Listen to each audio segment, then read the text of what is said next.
Hello, everybody. We're still here on the Voice of SEC.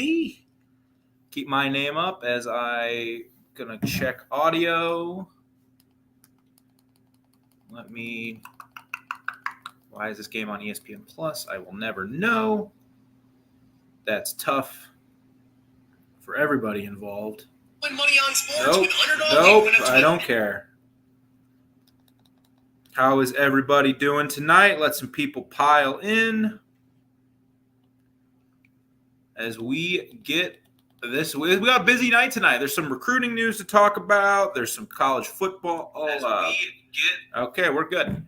There's some college football recruiting news to talk about. Obviously, the rivalry with Oklahoma is renewed this week. It's going to be a lot of fun Saturday night in Columbia. I wish I could go, but tickets are like approximately $1 billion. I was not able to go, but I'll be here live after the game, obviously. I see some people are piling in. This is an old jersey of mine. I actually lost enough weight where it fits again. This is Kim English. I bought this in the Kim English era.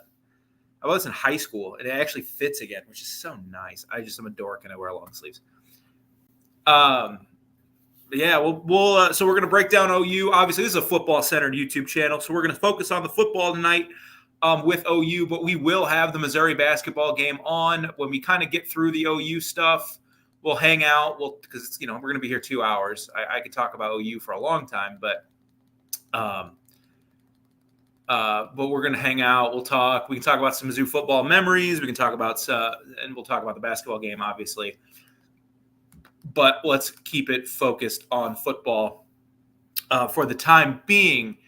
So the Missouri Tigers welcome Oklahoma to Columbia for the first time in 14 years.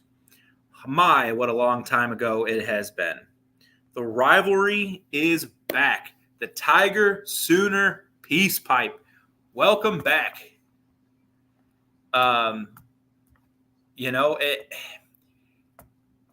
It's been really hostile online between the two fan bases lately, and we'll get into a bit of that. But it's back, man. And wow, that camera at Memphis stinks. This corner cam. But it's back for the first time since 2011 when OU did beat Mizzou 38-28 in Norman, the year after Mizzou beat OU in Columbia. 36-27, Blaine Gabbert's shining moment. Yeah, he was amazing that night. The running game was amazing that night. James Franklin scored a touchdown in that game. I watch that game on YouTube from time to time because I'm a dork. But this is a rivalry. It's not OU's biggest rival. It's not Mizzou's biggest rival, obviously. I mean, OU's got huge rivalries with huge rivalry with Texas and Oklahoma State. Mizzou's got a big one with Illinois, and it's a big one with Kansas. But it is a rivalry. These two fan bases do not like each other. And yes, the rivalry historically has been very one-sided. But these two fan bases that don't like each other, some of it does stem from basketball, especially from the 70s and 80s. And it's a rivalry I'm happy to see back.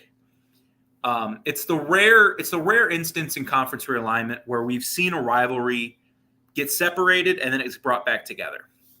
Now, obviously, Mizzou's kind of the little brother here. I don't think I'm saying anything crazy about that right now. But chance for a big win. OU's really struggling this year. Mizzou's had their struggles. We'll get into it. There's a couple big questions on the horizon for this weekend. But it's cool that this game is going to be back. And it's going to be in Columbia. It's awesome that the first game is going to be in Columbia. It's going to be at night. That crowd's going to be wild. I know the Missouri season hasn't quite gone how everyone had hoped. I mean, to be fair, I had them at 6-2 at this point. But in the games against Power 5 teams, they've just kind of looked like crap. And OU, I thought, might struggle this year just because of I don't think they were that good last year. I mean, they won 10 games, but I didn't know how and they had a brutal schedule, more so the brutal schedule. And then they've just had so many injuries at wide receiver. Their O-line wasn't very good, which a lot of people tried to tell them their O-line was going to be good, but that is what it is. Their quarterback play has been up and down. So it's gonna be an interesting night. Now OU does have an awesome defense, but we can break all that down here in a second. I believe OU is going to be I think so too. Every year they're going to play. Now, when that switch happens, I don't know, because I don't know if they're going to play in 26 and 27. Obviously, they're going to play in 25. Mizzou will go to Norman, but I don't know if – I think they're switching things. So I think Mizzou will play Texas those 2 years, because that's just how the world's going to work right now. Tamar Bates 3 off the side of the backboard. Oh, boy. That's just how the world works right now with conference realignment. Like, I don't know how long like the hiatus is going to be. Like, they're going to play these 2 years. I don't know if they're going to play in 26, 27. Kind of depends when the SEC does go to that model or goes to the 9-team conference schedule. We'll just see. But no, it's super cool that it's back. It is a rivalry. These are fan bases that do not like each other. And we'll get into some of the reasons why in 2024 these two teams, just their fan bases and coaches. I don't think the coaches like each other. Well, let's start on the Mizzou side, the QB situation. I read a lot. I see a lot. I follow a lot of people on Twitter, and I've been fortunate enough to have some opportunities in life where I can talk to people and get some understanding of how things are going to work. I do not think Brady Cook is going to play Saturday.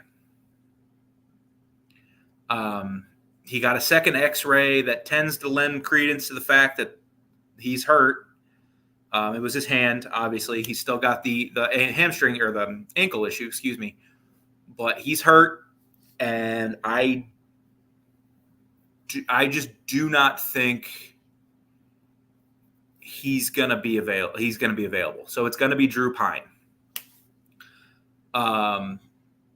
What does that mean? It means that OU fans, Mizzou fans, we as a collective, is going to be an ugly game, because I know OU had a decent night against Maine. Get serious. It was Maine. I mean, Jackson Arnold is the QB. We'll see what happens this offseason with them and Hawkins and their QB situation. And Mizzou's in the same spot, but at least OU knows it has a guy, depending on who leaves. But I with Drew Pine in the game, how many points is it going to take to win against Oklahoma? Is it going to take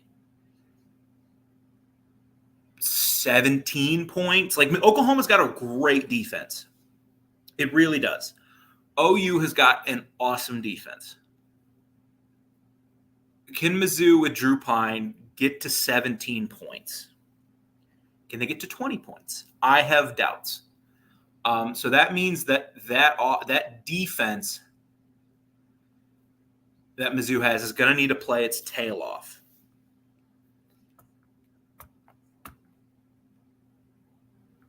Big salute. Yes, sir. Thank you, Bishop Frank. Thank you so much.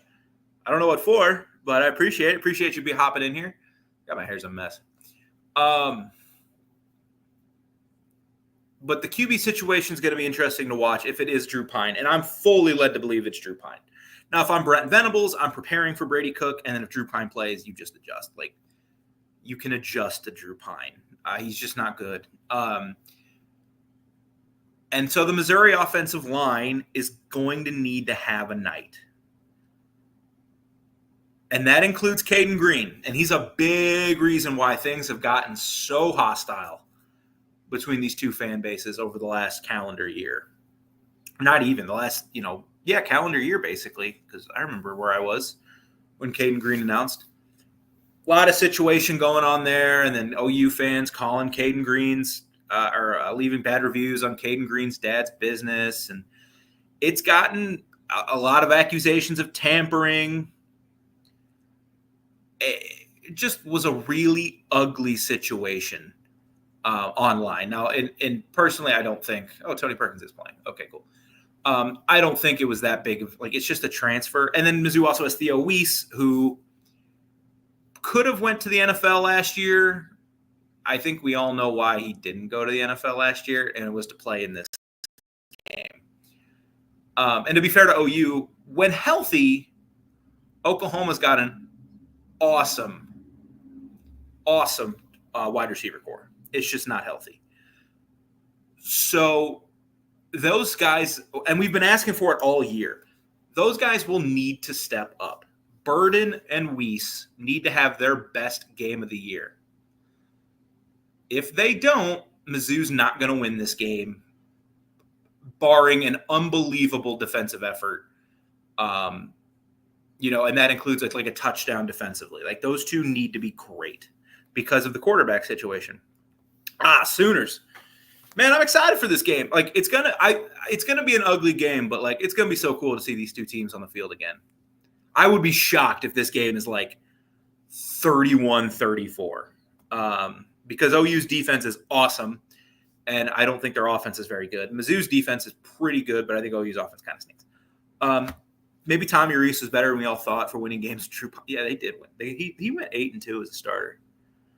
Before the season, and we'll keep talking about Drew Pine here, I was actually kind of excited about Drew Pine, not because I thought Drew Pine was like some great quarterback, but I legitimately did think like, okay, he's a guy where if Cook misses a couple games, and this is before the season, you have to remember that.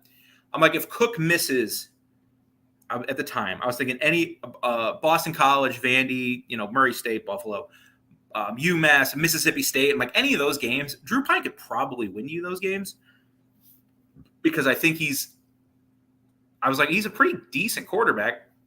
Last year at Arizona State, I didn't put any of that blame on him because Arizona State just had a ton of issues. And good for them for getting bowl eligible. Kenny Dillingham knows what he's doing. He seems pretty competent. But he's come in here and he's just looked inept. And now, again, he got thrown into the fire on the road against Alabama.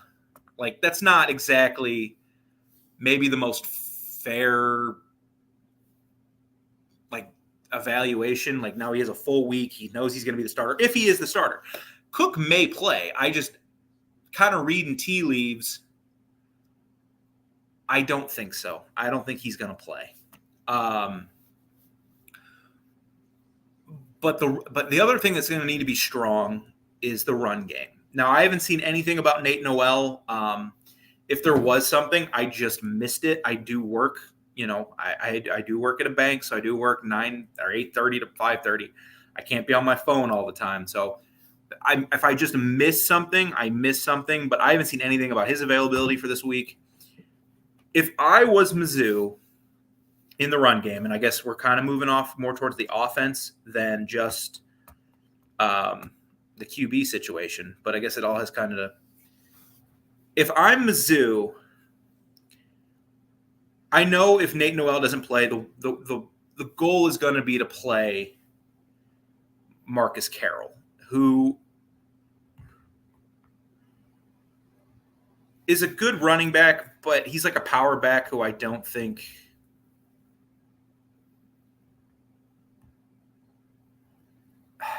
is apt for this kind of game.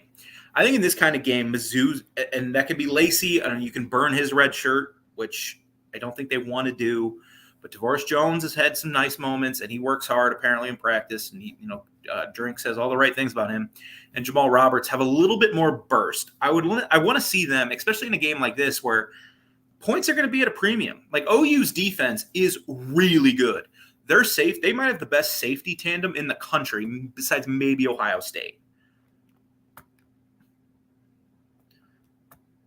Zone run. I mean, yeah, that's what they do. They do that. Drink loves that outside stretch zone. He's been running it since day one with Larry Roundtree.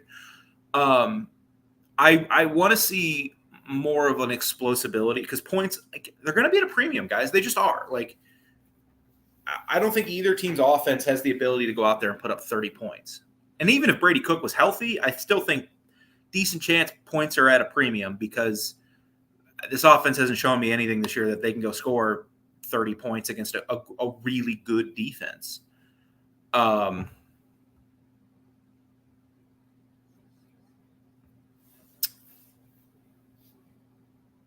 Billy Bowman back there, like it's a strong defense, and that's what gives me concern.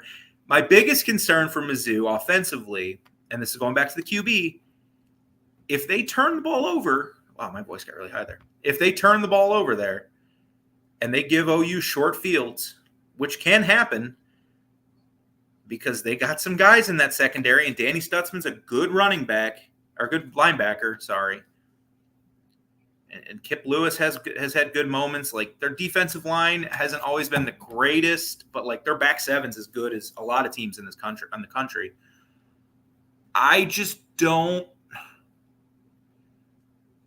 don't know how effective trying to run the ball for 4 yards at a time. And there's going to be some gadget stuff they do.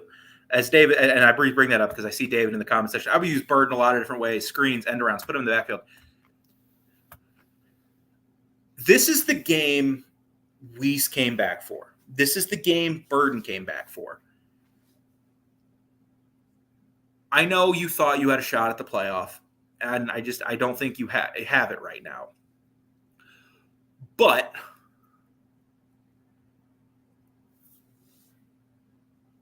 this game, Burden needs 15 touches.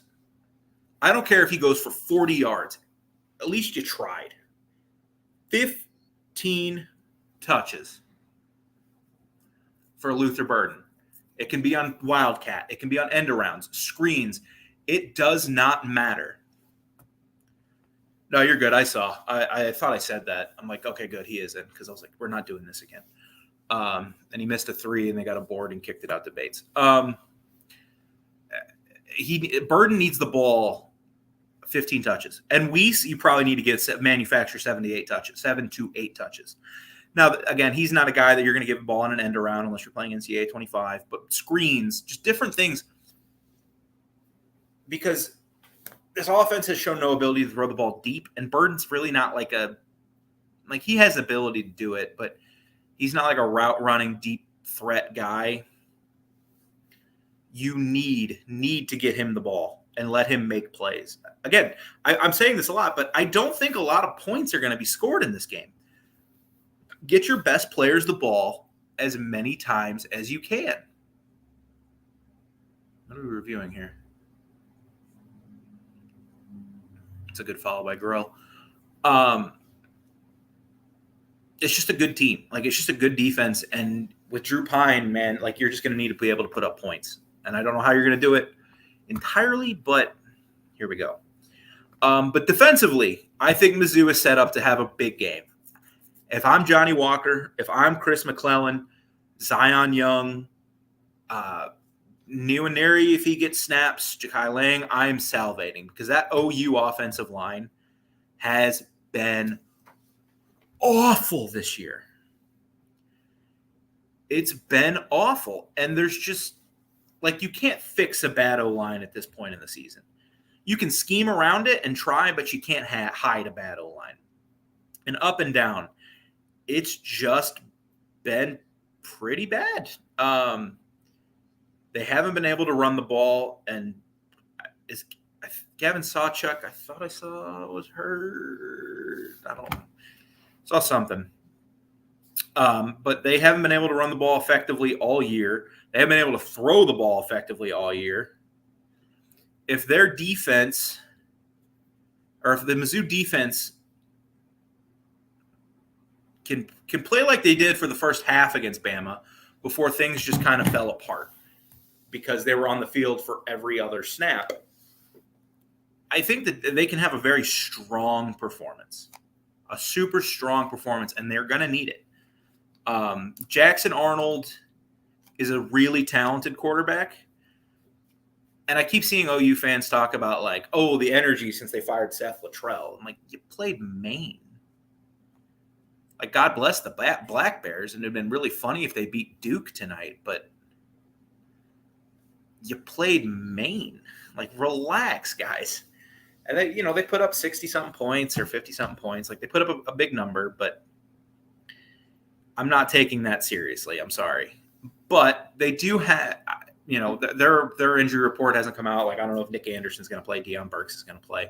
They do have a lot of wide receiver issues, and that's a bigger part of why they've stunk. Because you can't – I mean, they're missing like 5 of their top 6 receivers. I mean, look, I have no love for OU, but like that's tough. I mean, it's so hard to overcome that. If Norwood has a good night, I think Mizzou's going to be okay defensively. Like, as long as they're not getting cooked, Deloach, Pride, Norwood, Burks, whoever. That's a foul. I think they're going to be okay. Defensively, I think Mizzou's in a really, really good spot to have a big week, like multiple sacks, multiple hurries. This game is going to look like a 2019 Mizzou football game, not 2015. If it looks like a 2015 Mizzou game, my God, none of you should watch that. Even if you're the biggest OU fan that's in here, which welcome. I know I've kind of been just pooping on your offense, but you guys have too. So, I said a lot of complimentary things earlier about your defense. But Aiden Shaw, oh my God, he shot the ball. Hit the bottom of the rim, though. Where was I? Yeah, if the Mizzou secondary just limits the explosives, I think it's going to be – okay, this is going to look like a 2019 Mizzou game where it's not going to be pretty, but like – can they move the ball? Can they do some things? Can they get to 17 points? This might be a first to 17 wins. And I don't have a score prediction off the top of my head because it is Monday. I'll kind of talk myself into it. But at this point, who do you trust to get to 17? And that just means flat. Like I said, this could be a first to 17. I'm not sure either of these teams can get to 17. I would lean OU because they have their starting quarterback, but they're missing all of their wide receivers. And they don't have a great running game, and their offensive line kind of stinks too. But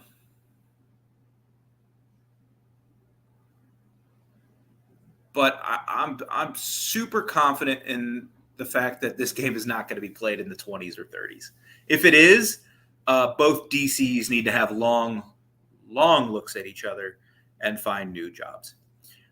Neither of these teams' offenses have been good this year, and Mizzou with a backup quarterback and Jackson Arnold just playing the way he has. Maybe they did find something last week against Maine. I just have doubts because it's Maine. And, God bless the Black Bears, but right, they're the Black Bears?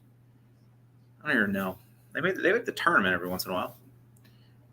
So, anyways, thanks for being here. Please like and subscribe. I hit the wrong thing. The Missouri channel, it's up and running. We'll put a link in the description. Just for this, we weren't able to kind of tie it in. So we'll be on the Mizzou channel Saturday for postgame.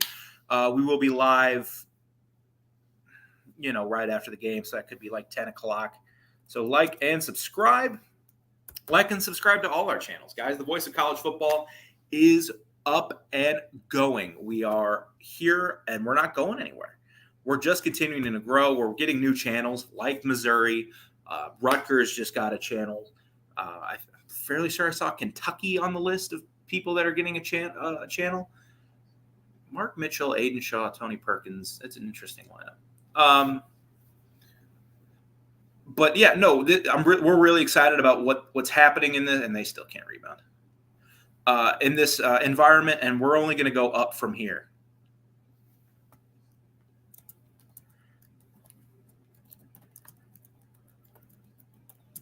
So is there anything you guys wanted to talk about with OU before, we're going to talk about OU all night. I'm here until the basketball game's over. So we have like 2 more hours to talk about a lot of OU stuff and a lot of rivalry history. But is there anything else with OU you guys want to bring up right away? Because we're going to this is going to be a very chill night. We're going to talk. We're going to bring up some memories of OU Mizzou. A lot of them are pretty awful, to be honest. They just are. what we could talk a little bit about recruiting. It was announced that 4-star or 3-star, basically defensive tackle, defensive lineman, Joshua Lewis decommitted from Mizzou. That's he wanted to be closer to home. Got a comment, but my comments are loading. I see your question, David. We'll get to it. Joshua Lewis decommits from Mizzou. It's never fun when a kid decommits. Apparently, he wanted to be closer to home, which is fine. Hope it works out for him. I never really root against a high school kid unless they go play basketball for Kansas. But best of luck to him. I think like Tulane was really in on him. So while it's never fun, best of luck to him. And then Matt Zollers was at Penn State, Ohio State. And I saw a lot of people, because he's a Pennsylvania kid and he's a highly rated quarterback, a lot of people were panicking. Oh, my God, what happens? And as far as I could tell and people I talked to, there was nothing to worry about. He got free travel, free sideline tickets, free food to watch a top 5 game. Granted, not in the greatest atmosphere because Fox demands that we have all our best games at noon because we have all these great Big Ten environments. But what if we just made them not fun anymore and put them at freaking noon like a bunch of monsters? No, I'm not. I'll come out there and say it. I don't care. And he came out today. He's like, I'm 100% committed to Missouri and the relationship that I built with the coaches there. So he's not going anywhere, guys. He will be on the campus next year. He'll probably redshirt because he's going to come off that injury to his ankle. But everything is okay with Matt Zollers. If you're projecting for Mizzou for the future, 2025, I don't think he's the starter. But 2026 on, I think he's going to go on the Drew Lock path where if he starts next year, if he has any playing time next year, might be a bit of a disaster, like Lock was in 15. And then I think 26, like Lock did in 16, Zollers will come in. Hopefully he does a better job than Locke did in 2016. And then 17, and then we'll see what happens from there. But I think he's on that path. Yeah, he'll be at Mizzou this weekend. He's 100% locked in. He's not going anywhere. He's a really talented kid, hell of an arm, good athlete. He is the QB of the future. Unless Aiden Glover turns out to be something, I just don't think he is. And granted, he's a 3-star freshman. Like, there's not a lot of 3-star freshmen starting. But this is maybe outside of Sam Horn was a pretty big one too, but Sam Horn's just not, just a bunch of bad luck happened with that kid. But Zollers is maybe the biggest not in-state recruiting win Drinkwitz has ever gotten. And by in-state, I also mean Illinois because I know Burden. It was a huge win, and I think he's going to be the guy in short order. Good leak out. Caleb Grill, throw it down. Misses a 3. I like Caleb Grill. He just plays super hard. This is going to suck to cut. But yeah, he's the quarterback of the future. He's a big win for Eli. Eli's going to give him every chance. It's not going to be like Sam Horn where Eli just preferred Brady Cook. And Brady Cook proved him right last year. Not so much this year, but Sam Horn's out with Tommy John. So what are you going to do? Because he plays baseball. And he probably should stick to baseball at this point. Like, he's a pretty good pitcher, man. Like, he shows some really good flashes. Okay, so that's recruiting. We can get back to OU and kind of just react to the basketball game. Play off your guys' comments. Let me see. I know I saw one. I guess we can stick with the recruiting here. Any good receivers or backs coming in? So running back, they did get Jamarian Morrow. They've got him to everyone thought he was going to Ole Miss, and then he picks Mizzou on his commitment date. Receiver-wise, Mizzou's always got receivers coming in, man. They got Donovan. I cannot pronounce his last name, from Florida. He's a super talented kid. Sean Terry is tearing it up in Ohio.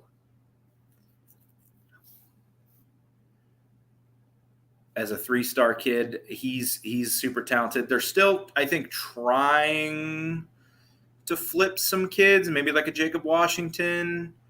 They didn't really ever look at Isaiah Mosley after he picked Oregon and then he decommitted. Just kind of going through their recruit list. But those are the two main receivers. The one kid flipped to UCF, and then I think he decommitted from UCF. But I know they're looking for another running back in the class. There's currently a 3-star committed to Boise that they're trying to flip. Okay, so then we'll go back to OU because this is OU week as they force another turnover. Good job, Caleb. Aiden, good job, Aiden Shaw. Look at you taking it to the rim. Oh, my goodness. Do you think Venables is going to be the guy long-term at OU?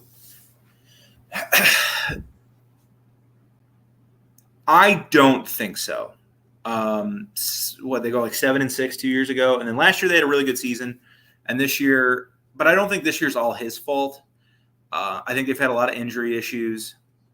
2-3 zone, they can't give that up. Trent Pierce is in the game.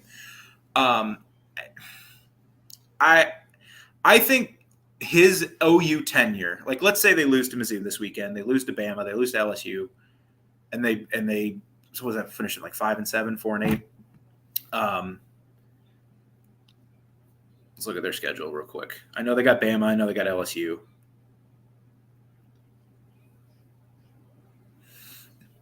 Excuse me. Yeah, so they're 5-4. So they need to win one to get to a bowl game. If they lose to Mizzou, they're not going to make a bowl because they got Bama and LSU. So they go 5-7, firmly on the hot seat going into 20. Josh Gray, you were brought in to grab boards like that, my friend. Firmly on the hot seat, and I think his entire OU tenure is going to come down to his OC hire. Joe John Finley is not going to be the guy next year. He's just not. Aiden Shaw came to play. Love seeing that from the kid. It's going to come down to his OC hire next year. And if he hires a good OC, like, I don't know who's all coming back for them. Like, I don't have their scholarship chart in front of me. But if some of these wide receivers come back, like Anderson, Deion Burks gets a waiver or whatever, if he comes back, their offense is super talented next year. OU, I see a lot of similarities between this OU team and 2012 Mizzou. Mizzou came in, they had a tough schedule. Like in 2012, I'll remind everybody, Mizzou had to play top 10 Georgia, top 10 South Carolina on the road. Florida was a top 10 team. They had to play them on the road. They ended up having to play top 10 Texas A&M on the road. They had to play top 5 Bama at home. Like, that's 5 top 10 teams on the schedule, and then they lost 2 coins. They lost to who else did they lose to? They lost to Syracuse. That was a bad one.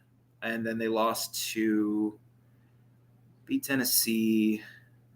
Oh, they lost to Vandy, who was top 25 at the end of the year. So they lost to 6 top 25 teams, 5 top 10 teams. And if you're Oklahoma, you lost to top 5 Texas, you lost to top 10 Tennessee.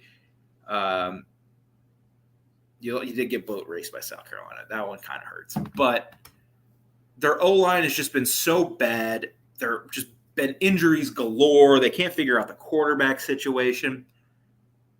I would not be shocked if next year, with a little bit, it's not going to be a more favorable schedule, but kind of a year of, okay, we're in this. We know what we're doing now. We know what it takes to compete. I wouldn't be shocked. Trent Pierce. God, this is fun. I would not be shocked if OU has a strong bounce back next season because it's too good of a football program to be down forever. God, that was a fun reaction. I hope someone clipped that.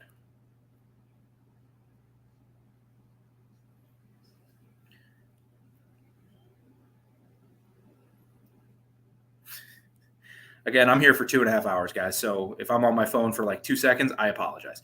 I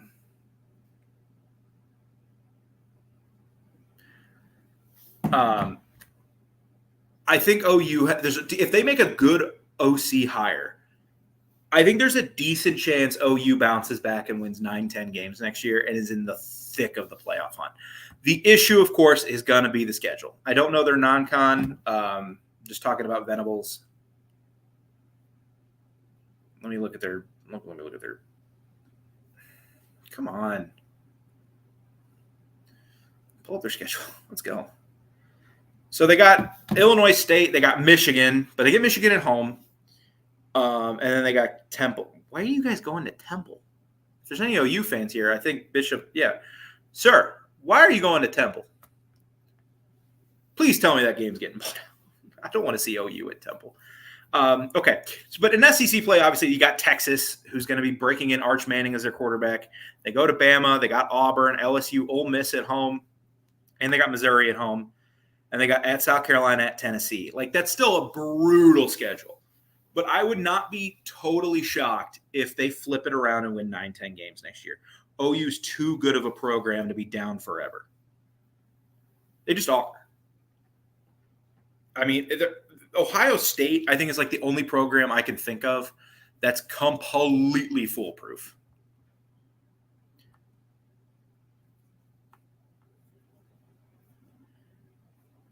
You know what I mean? Like, Ohio State is never bad. Like, what's the most losses Ohio State's had in a season in like 30 years? Like 3. But I think Oklahoma's up there. OU's had a couple rough seasons. I'm thinking like 2014 with Trevor Knight. They went 8-5, and then the next year they made the playoff with Baker. Like, 2 years ago they went 7-6. The next year they went 10-3. I think they're too good to be down forever.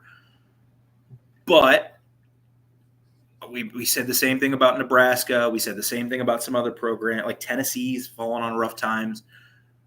It looks up now. I mean, even though Nico can't throw a pass more than 10 yards downfield, but whatever. Or they can't catch a ball either, to be fair, to Nico. Man, Tigers look fun and fast. What do you know?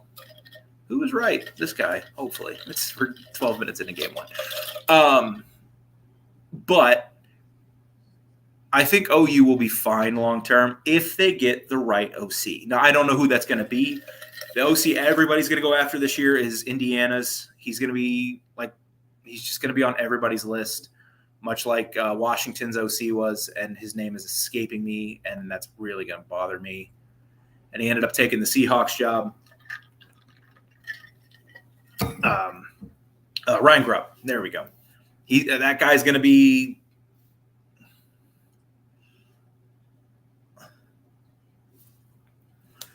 that guy's going to be all over the place getting hired, unless he wants to stay with Cignetti, and I kind of hope he does because Indiana's like the coolest thing ever right now. I like watching Indiana play basketball. Dang, I'm never not on here without a jacket on. I'm showing off the guns right now. I'm kidding. I'm in a good mood because Mizzou basketball is not embarrassing me like they did all of last year. If Aiden Shaw popped for 3, I was going to lose my mind. It made it. I would have stood up. And to step back 3. They did this last year against Memphis. Relax. But yeah, OU, I think OU is just too good to be bad forever. Like, they have too much money, too much.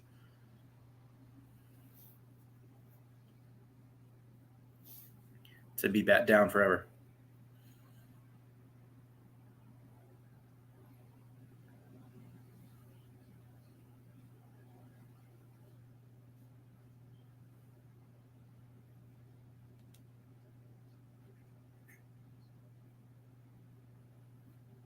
So, anyway, how many Mizzou fans we got in here? What are your guys' favorite memories against Oklahoma? The rivalry is back. Can't say we have too many positives. I think everyone's main memory is one. I think everyone has one main memory, and that's 2010 playing against them at Columbia. Oklahoma was number 1 in the BCS. I think they're like number 3 in the AP poll. Like, they were number 1 unanimous, and this is a week after number 1 Ohio State went down to Wisconsin, and then number 1 Bama lost at South Carolina. Oh, Pierce, you got too high there on that. Now's the time where I can comment on basketball. It's good ball movement. Good thing they stink. at shooting. And we learned that from pregame scouting reports. Throw it.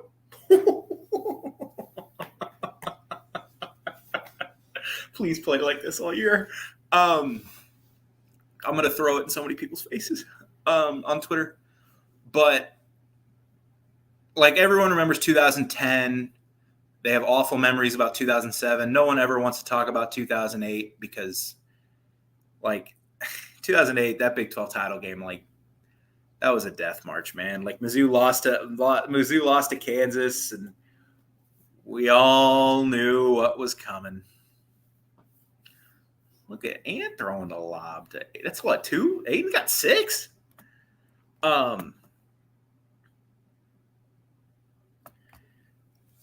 2002 home game against top 5 OU. Okay, I was 6, so I don't remember that one. Let me look it up real quick. Let me go to College Football Reference. 2002 OU football. Could have just typed in Mizzou, but it is what it is. Because it wasn't the big Brad Smith one, 2003 against Nebraska. The Josh Gray bullying.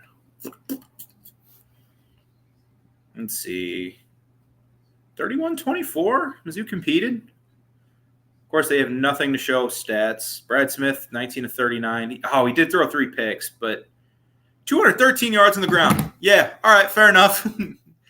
That's what that man did. You know, I will always argue.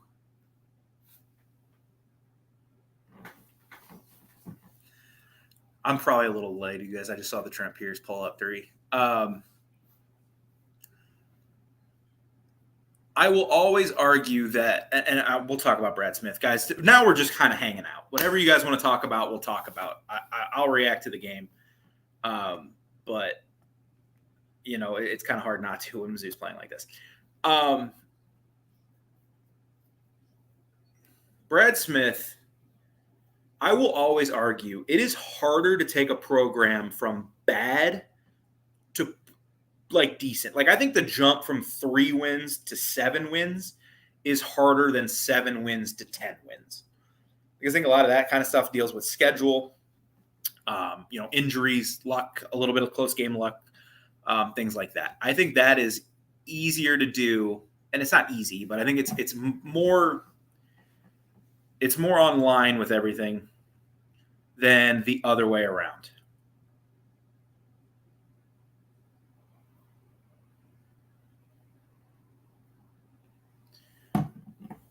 Because it's just hard to build that culture. And Gary did a great job. And Brad Smith was one of the biggest reasons for that.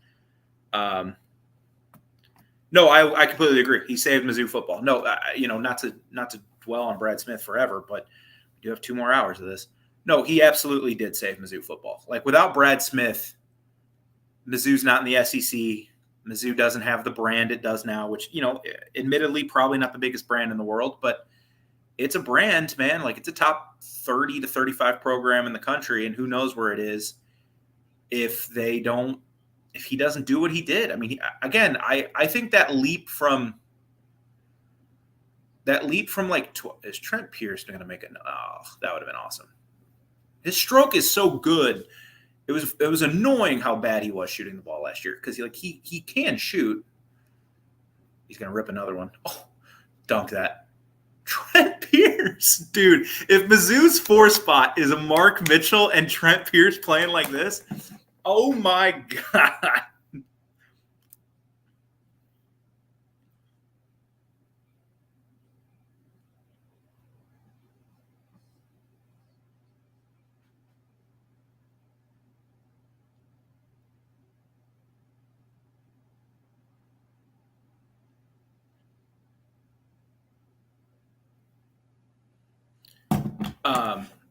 Sorry, I lost my train of thought. Yeah, Mizzou's not where they are without Brad Smith. And bless Brad Smith for what he did. And we're just kind of going through. If you're coming in, guys, we broke down OU. We talked about the offense, talked about the defense. I didn't give a score. I'm probably not going to give a score. Maybe I'll talk myself into a score because it's just not – I don't think the game's going to be pretty.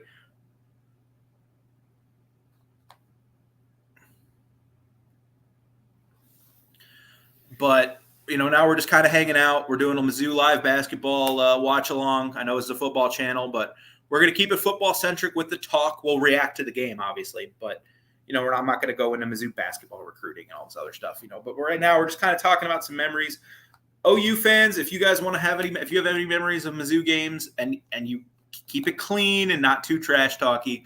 The last time we played, I was 15. So, and that was the 38-28 game in Norman, where I thought James Franklin acquitted himself back when games were on Fox Sports Midwest. Like, think about that for a second. Fox Sports Midwest. I think that 2011 game against OU, I remember pretty well because I think that was the game where I'm like, oh, James Franklin's like a dude. They went into Norman. Like, that was a pretty good OU team. I think they ended up disappointing. But they went up 14-3. They ended up losing 38-28, and it wasn't that close because I'm pretty sure Franklin scored at the buzzer. Let me pull it up. Yeah, he ran it in with like 30 seconds left. But Franklin, 16-33 and a touchdown. Also ran for 103 yards. But I'm like, nah, this dude's tough, man, because that OU team, how'd they finish the year? Oh, yeah, that was the year you guys got smoked by Oklahoma State. Who else did you lose to? God, Landry Jones was just like Oklahoma Taj Boyd, wasn't he? You also had Texas Tech at home. Oh, yeah, that was the RG3 year.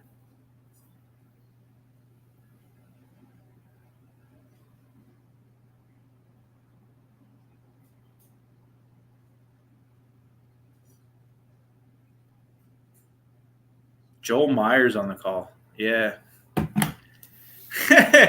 But I remember, like, there's so many OU games. Like, the only OU game I don't ever remember getting hyped for, and again, I've only watched it. So, like, let's see. How many OU games is that actually? 2 in 07, the 1 in 08, 10, 11. So 5. The 08 championship, I just remember I don't think I watched it. I think I was at a SLU basketball game that night, to be honest. I think they played Houston. I was like, I'm not watching this.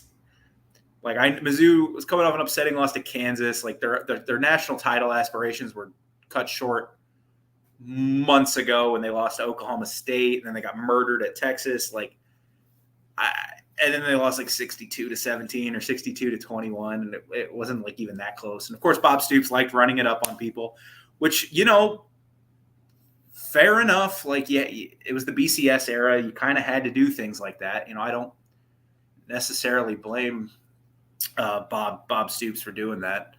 Yeah, Bradford killed us. Like, Sam Bradford was just so good at OU. He executed that offense perfectly for what they wanted to do. Trent Pierce 3. I back ribbed it, and Aiden jumped a little early. Not a lot of Mark Mitchell, which is a little surprising. He's on the court now, but God, a Mizzou backline of Mitchell, Shaw, and Pierce is so fun. Have you seen Jacob Cruz yet? That's a bad closeout, Caleb. Come on, get out there. But I don't think that game, Mizzou was never going to win that game. Like, Oklahoma was like at the height of their powers, and Mizzou was just like, I think Mizzou going into that game, it kind of felt like they knew they were going to get slaughtered. And that's the only one I've never been excited for. Like I said, I didn't even watch that game. I will watch crap. I watched the entire 2015 Mizzou football season, and I got myself up for every game until I didn't. But Mizzou was just no. Like, they were still a top 20 team. But, man, yeah, like, okay. Well, Mizzou had it at 10-7 in the second quarter. And then it was 55-20. Oh, my God. What did Bradford do that game? 34 for 49 for 384 and 2 touchdowns. Yeah, that's about – wow, Mizzou couldn't run the ball at all either. No, you had 2 guys go for 100. Fantastic. Love seeing that. Was that Matt Eberflus? The guy that's about to get fired as head coach of the Bears? Is that his defense? Still one of the weirdest things I've ever seen is him being. All right, I think Pierce has had his heat check, so he can settle down a little bit. Yep, that's a kickball. Let's get the ball into Mitchell. Let's work it around a little bit, and let's slow down. Don't let Memphis go on a heater before the half. But I thought, I was like, Mizzou has no chance in that game. So '07, just devastating. Yeah, I remember that. And then there was the fumble, and it was just it. Yeah, no, I remember that one. That one was definitely on Fox Sports Midwest, which was weird because I think it was like number 6 versus number 11. Yeah, because Mizzou was number 11 at that point. Yeah, they were up 24-29, and then Curtis Lofton. I couldn't think of the guy's name. Curtis Lofton just killed him, and Mizzou lost because life is pain. And then they rematched in the Big 12 championship game, and it was pretty close for a while. And then it just OU ran away with it because,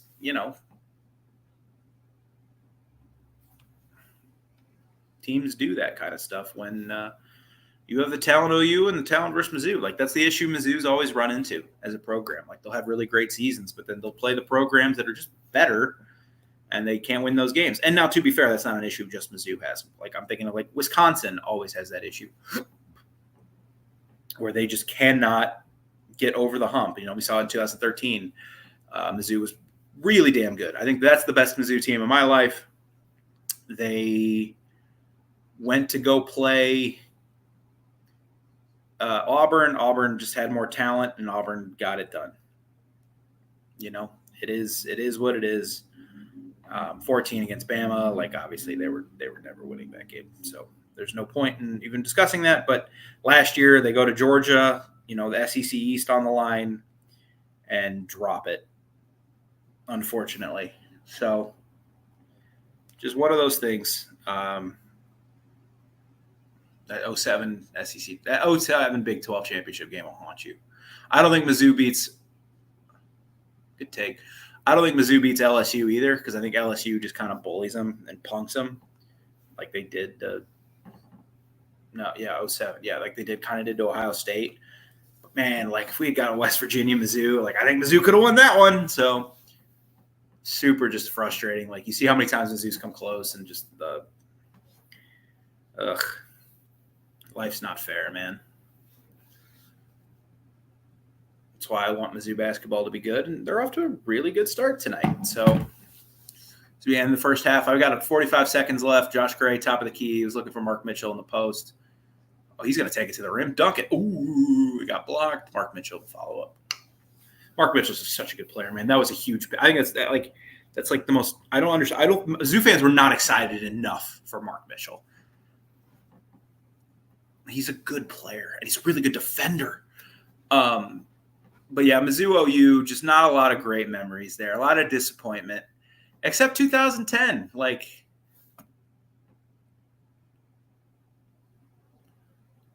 2010 Mizzou, that was a good team. Yeah, there's like a great – I think Bill Connolly did a great article. He's not ESPN. He did a great article about like the 70s Mizzou football would be like they'd lose like by 50 to Kansas State, and then they'd go beat Ohio State or something. Like, it was just a crazy time. The 70s Mizzou was just weird. 60s Mizzou was really good. 70s Mizzou, you never knew quite what you were going to get, except they weren't going to compete for anything. But 2010, we can go back to the 2010 game, and man, that was such a fun night. I remember being at home,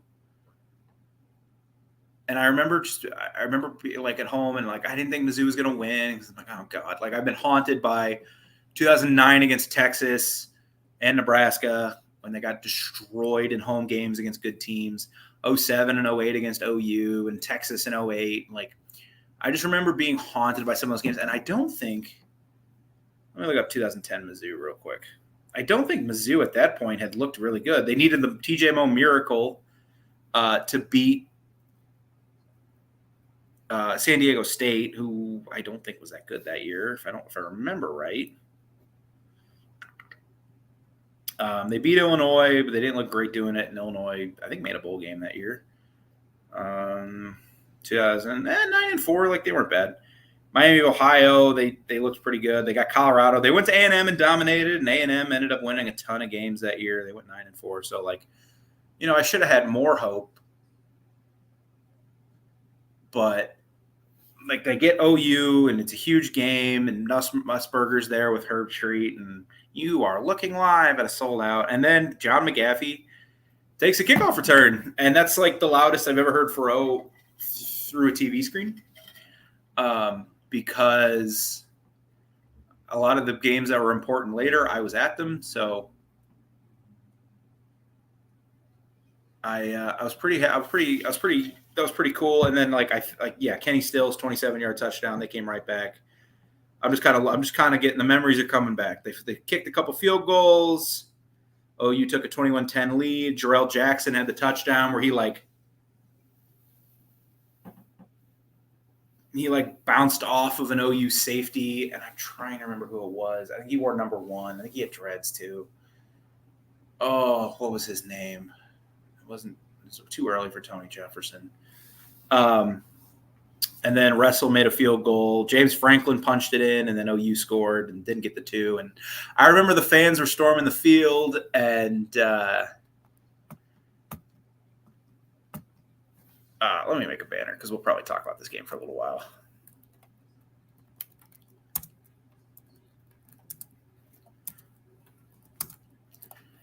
And you could argue, now the basketball game's at half, you could argue that game against Oklahoma was the second biggest win of Gary Pinkel's tenure at Mizzou, because it showed that Mizzou could compete with those kinds of programs.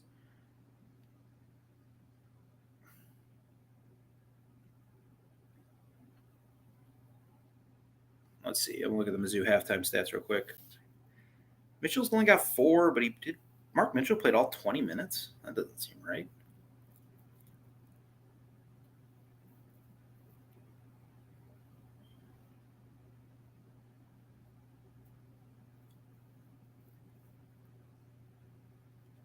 Yeah, whatever. That was a good half. Good half of basketball. Love seeing that from Missouri.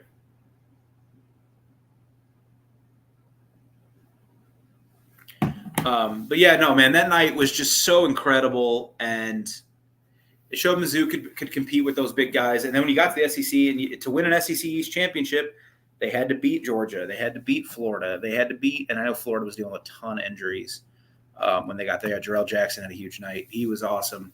Let me pull up the box score from that game. I mean, Mizzou outgained them 486 to 402. They ran the ball really well. Blaine Gabbert 30 for 32. He only threw for 1 touchdown, but they shut down DeMarco Murray. Roy Finch had a big night though. Yeah, they ran the ball super well. Jackson went for 139. Really weird stat line. Michael Agnew, 7 catches, 8 yards. That's a weird stat line. Man, it's just, and that's one of the great nights in Faroe history. Like the other ones I can think of is when they beat A&M to win the SEC East. Tennessee last year was an awesome day at Faroe. Like Mizzou, Faroe's a really fun place to be. I've been to. I mean, God, I could go through my win-loss record. 2003 versus Nebraska. Yes, I started watching in 2006, but that is one that's always talked about as that raised the level of Mizzou football. I mean, I'm not going to sit here and go through my game-by-game results at Mizzou games, but I think I'm above 500. Went a few years there without a win because I went to Georgia in 16. They lost that one. And I went to South Carolina in 17. They lost that one. But I made up for it because in 18 I went to Wyoming and Arkansas. 19, I didn't go to a game. 20, I didn't go to a game. 21, I didn't go to a game. 22, I saw them play Kentucky. They lost that one. Last year, I saw them play Florida, and they won it. So, compared to when I was in high school, and I went to every game in 2012 and 13 and 14, every home game. Didn't go to a game in 2015. Thank God. That 2015 team. But, man, yeah, that night in Faroe was just – it was magical, man. You had the opening kickoff.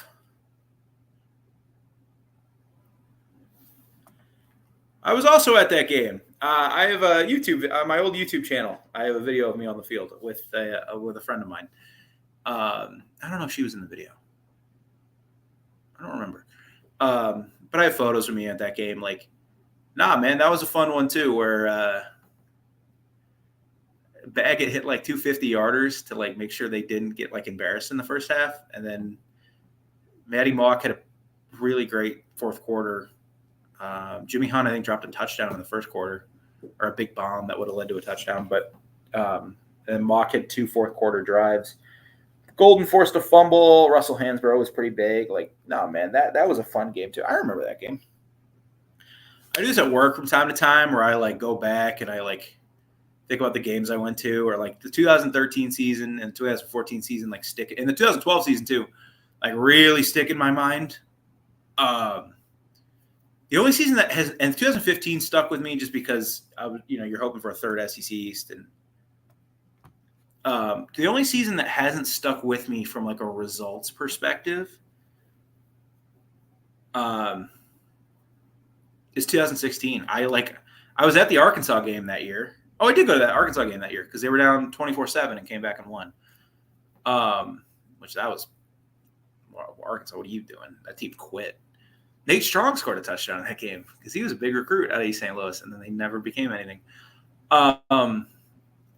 Ish Schwitter had a nice game too, if I remember right. But the 2016 game never sticks with me. Campaign. Like, I know they got killed by Florida, LSU. I think they went on the road to South Carolina and played them hard, but lost. Tennessee killed them. I think Locke had a few shots, but that was it. West Virginia killed them. They got Arkansas, like Vanderbilt. They got Vanderbilt. I don't know. They killed like Eastern Michigan or whatever, but in Delaware State, they got Delaware State. They got the Hornets, baby. But like other than that, I just don't remember that season that well. And I was kind of talking. What are your guys' Mizzou memories? And if you're an OU fan, like, what are your memories of Mizzou? Like, I know a lot of older OU fans that like, I've talked to. There are a lot of big memories of Mizzou are like the basketball rivalry in the 80s. That's where their hatred of Mizzou came from. When Norm Stewart was running around Mizzou, and Mizzou was having a lot of success, and Billy Tubbs was doing some awesome things at OU. Like, that's what I remember. It's like, what are your guys' memories? Because I know who's in the chat. I can see who's here. Leave a comment. Like, we're just kind of hanging out now. We broke down OU. We talked about the game. I think it's going to be an ugly game. I just don't think the OU offense is very good, and I don't think the Mizzou offense with Drew Pine is. I don't even think Brady Cook is that good this year anyway. So because they've shown no inclination that it's any good. Where is Texas A&M UCF? There it is. Watch the end of that game before second half. Yeah, Matty Mock, dude, that year, like Tennessee, that score was closer than it should have been. But like, yeah, fourth quarter against Tennessee, he had 2 touchdowns, 1 to Sasser, 1 to Hunt, and Norm Stewart versus Billy Tubbs, dude. Like, they don't make rivalries like they used to. And Mizzou basketball has just been so mediocre for a long time that but Norm and the coaches at Kansas were get into it, and Billy Tubbs and at Iowa State and Iowa State, like they all just hated each other. You don't really see that anymore with Mizzou because it's just been kind of a mediocre program. You're starting to see it in football because I don't think Heupel and Drink get along at all. I don't think Drink and Venables get along very well because I think now, because you had Caden Green coming over, you had Theo Weiss coming over, which I don't think Theo Weiss was like a big deal to OU. That's just kind of one of those like, hey, if you want to go, which it's OU, that's fine. And then the new Inari recruitment. I should have brought that up earlier. That was a big one. That kind of really started all this because you had OU beat writers thinking it was in the bag for OU and getting really cocky about it. And OU fans got really cocky about it, and then it didn't happen. And they came up with all sorts of excuses for why it didn't happen. Oh, his mom wanted him to go to Mizzou. Oh, this. And it just got really toxic on both sides. But Like, what are your guys' memories of OU versus Mizzou? You guys have had plenty of good ones. So, if you just don't be toxic in my chat, please, and we can talk about them. I like to laugh. Shit, I laughed about 2007, which is like the most agonizing moment of my life. That championship game. 2013 was weird because I think Mizzou played UCLA in basketball that morning, and then they played Auburn. And they beat UCLA in basketball. Zach Levine led UCLA basketball. Actually, I don't think he was the leader on that team. I think he was the sixth man. I think Kyle Anderson was the leader. Whatever, it doesn't matter. But OU fans, if you're here, leave your comments, your memories of Mizzou. Obviously, Mizzou fans, we have the one big one, and hopefully, we got some new ones started. OU has struggled in the SEC through its first year. Kind of, I don't want to say it was inevitable because it's not, but I have a feeling a lot of people who knew what they were talking about were like, hey,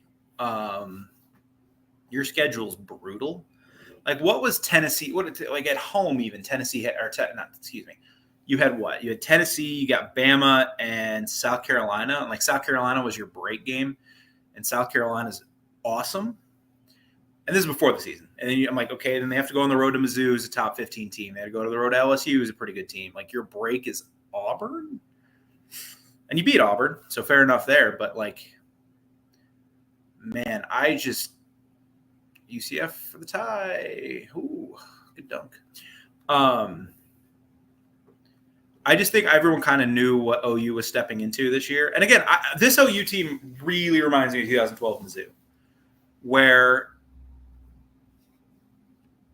I just think after a year of kind of seeing the physicality of the SEC and what you need to do on the O-line, talent's there. It's Oklahoma. But sometimes there just needs to be a little bit of a recommitment to things. Mizzou before 2013 hired a new OC. OU is going to hire a new OC before next year. I think OU could be okay. Now it's going to depend on that OC hire for Venables, and I'm really excited.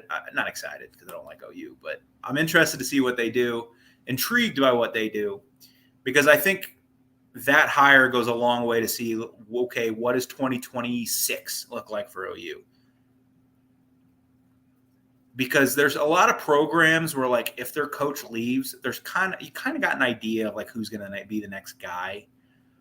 For Michigan, it was Sharon Moore, and that's not working out great. But like, Bama didn't really have a succession plan. A lot of these programs don't. But like OU, I have no idea, because I don't know if OU doesn't make a bowl this year or goes 6-6, and then next year kind of the same thing. Like, I just don't know where OU is in terms of like prestige in college football, in terms of being able to poach from like other really good programs. Obviously, OU is going to be at the top, but I don't know if OU can poach from like Washington the same way Alabama did. That's where my intriguedness goes if Venables just isn't the guy. Troy Aikman running the wishbone. Oh, man, that was the entire 80s. God bless Barry Switzer. But yeah, OU's a great football pro. Like I want to crap on OU, but like I'm not going to do that entirely. That's just not fair. That wouldn't make a good show. OU's a top 5 all-time football program. Like I would have them behind Bama. I'd have them behind Ohio State. And then other than that, like you're with what, like Michigan, USC, I guess like Nebraska, like they're above, like OU's above Nebraska. But you're getting to that, like rarefied air, like that was like OU is a top 3 program of all time. But if they struggle this year, or they have struggled this year, and they struggle next year, I'm really interested to see where they are in the hierarchy of college football if they have to make a hire.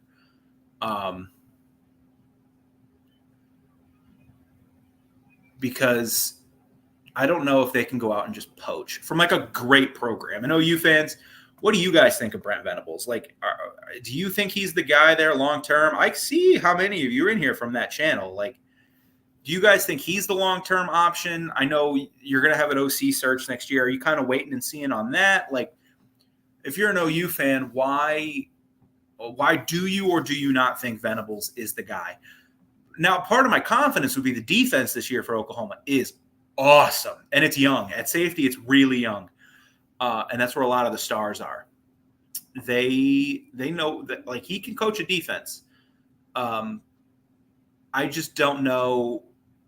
Like last year with Dylan Gabriel, the offense was really herky-jerky, and this year, I mean, he did beat Texas, so that's awesome. But this year, the offense has stunk, and again, I know the receiver injuries this year have just been a huge part of it. I feel like I'm talking to OU fans. I know receiver injuries have been a huge part of it, but like OU fans, if you're in the chat, man, please, I'm here until the Mizzou basketball game's over, so we're in half. So I am begging you, let me know. Like, I have a couple questions for you guys. Like, do you guys think Brent Venables is the long-term option? You know, I've seen some OU fans on both sides of the coin. Do you think? How's your first year in the SEC going? Have you gone on any road trips? Have you seen any of these environments? Did you go to Auburn? Did you go to where else did you guys go? Ole Miss. Did you go to the Grove? Like, I'm just curious. If you're in the chat and what are your memories of OU versus Missouri? Like, you have plenty of good ones. I'm just excited to see this rivalry back. Like, it's so cool that, a lot of rivalries in college football have gone away because of realignment. And it sucks. I'm not paid by anybody where I have to be like, no, realignment's great. I love realignment. It's so cool that Washington State and Oregon State got left in the cold. No, realignment sucks. But it is kind of cool that a rivalry we lost, because Mizzou, OU fans, you don't want to admit it. That's okay. But it is a rivalry. It's not your biggest rival, obviously. It's not even your second biggest rival. But it's third. We're here. It might be third. You can't tell me your rivalry with insert anybody else in the Big 12 was bigger,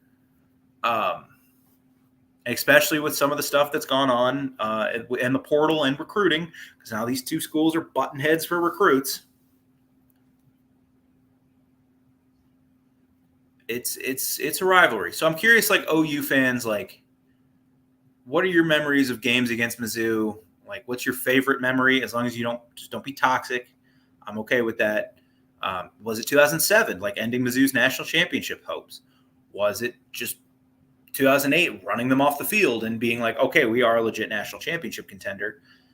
We're going to get over and over Texas for the BCS national championship game. Is there a game that I'm not thinking of? 2006 with Paul Johnson. I know you guys came into Columbia and won like a 23-19 game or something, like something weird. Or is it 2011? Like, I don't think it's 2011. Full disclosure. But I am curious to know what your guys' memories are of Mizzou, Oklahoma. And it could be basketball, it could be football. Like, we're kind of hanging out. We're trying to keep it focused on football. React to the basketball game, because this basketball game from Mizzou has been really fun.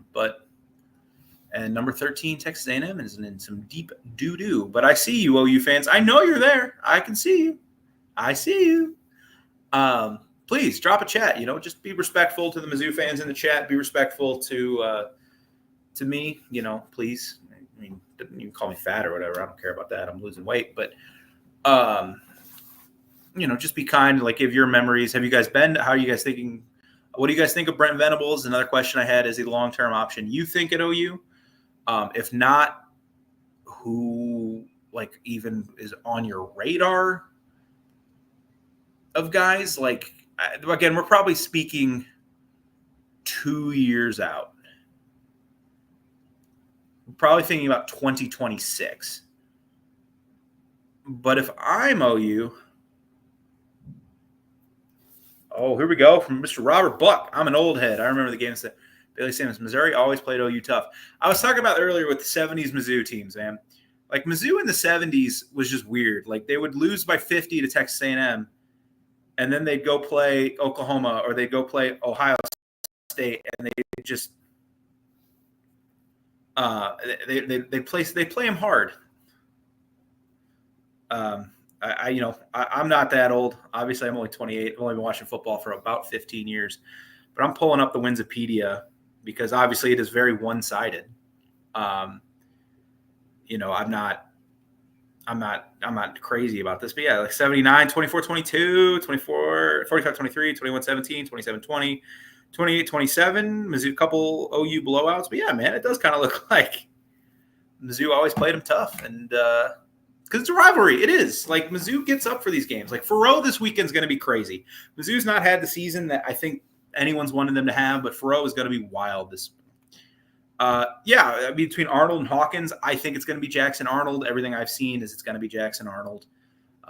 He played pretty well against Maine. Like nothing he should get benched for. I got to get the Mizzou basketball game back on, but we'll get there. I don't have his exact numbers. I remember glancing at it. It's Maine. Like, what can you take away from Maine? I almost said Big 12. That was, geez. OU. There you are. 59-14 against Maine.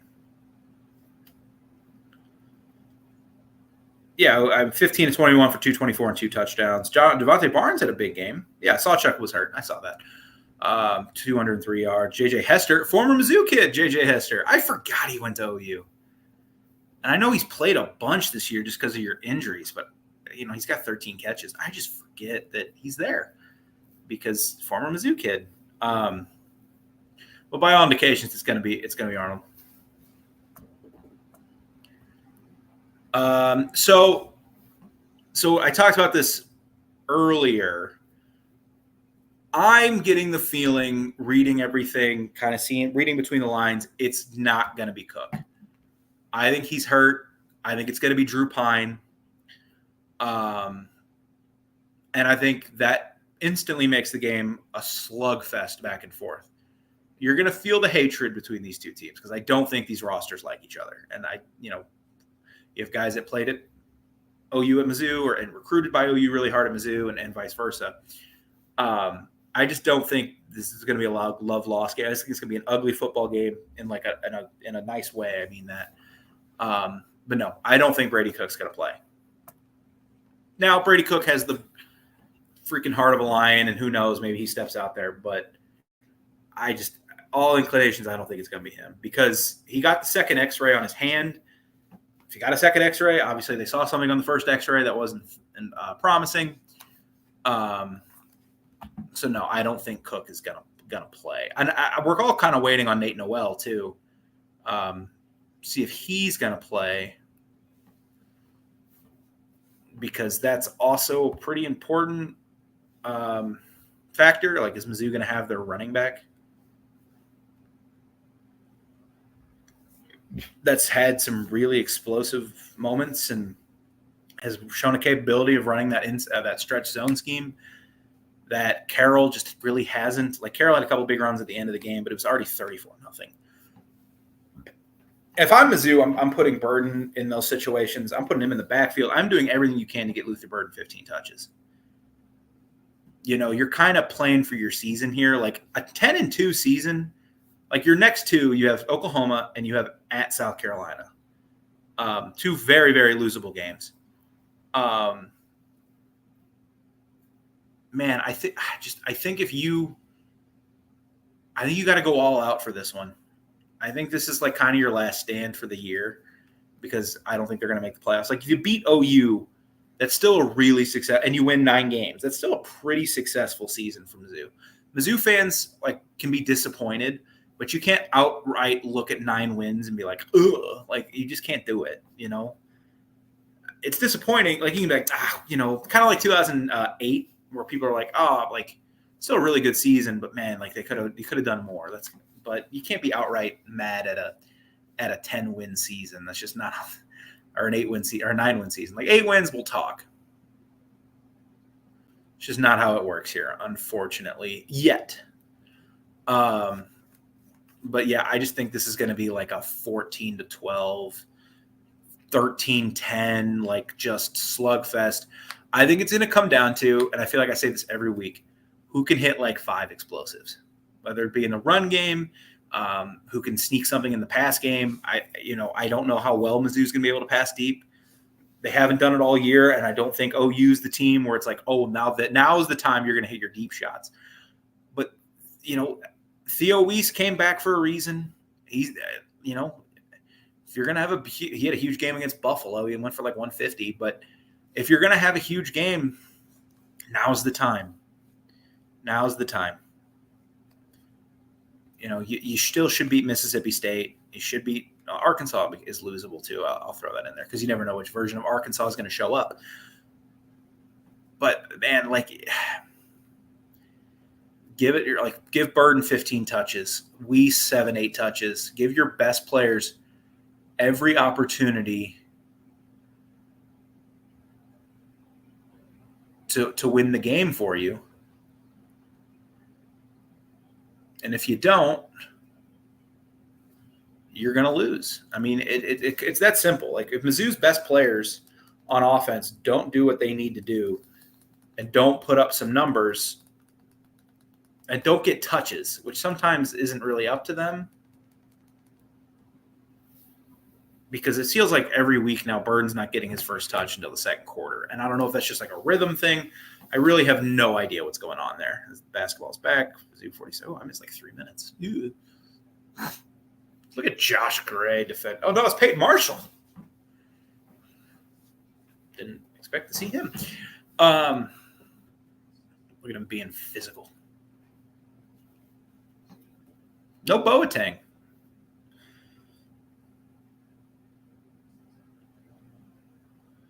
All right, so for Saturday night is a blackout.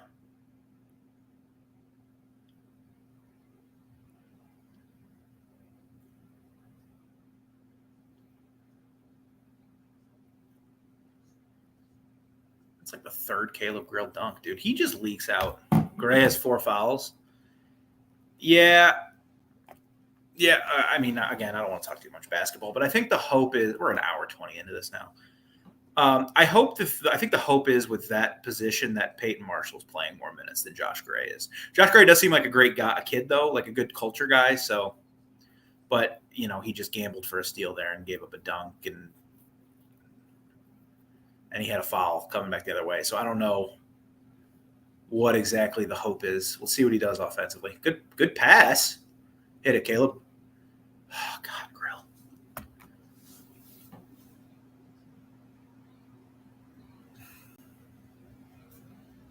This might be a time to call timeout. But yeah, no, I'm super. I think the goal is by the time we get to like February that Marshall is not playing as much as we hit a TV timeout because Mitchell got fired as Marshall. But I'm not 100% sure on that.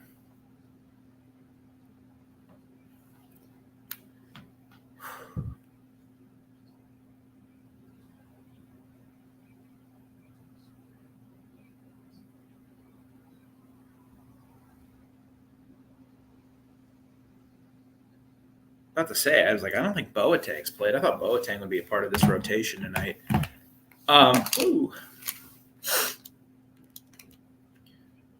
But yeah, Mizzou and Memphis have played a lot recently. We had the 2 basketball games. Played in football last year. Played in football in 2018. You guys are so crazy, dude. Like, look, this 2018 Memphis team. Let me pull it up. They went 8-6, but they had Darrell Henderson and Tony Pollard. Like, what in the world? Like, how do you have both of those guys? That's just not fair. I think 2019 they had another guy too. Oh, Antonio Gibson.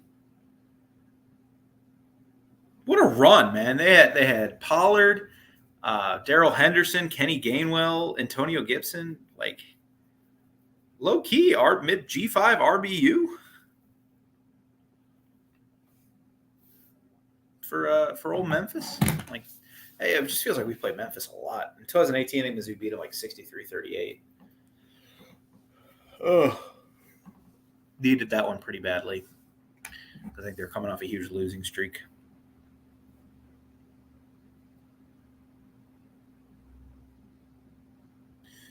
I haven't even looked at the Chiefs score. Speaking of football in Missouri.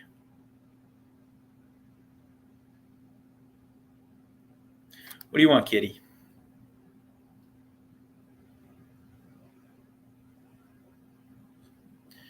Oh, I just need to take a breath. Gray has 4. I keep hitting that one. Gray has 4 fouls.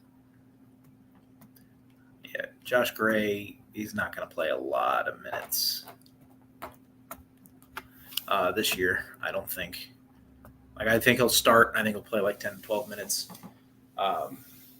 every night. Oh, you guys, welcome to the channel. I just saw a huge jump. Spent the last hour talking about Mizzou OU.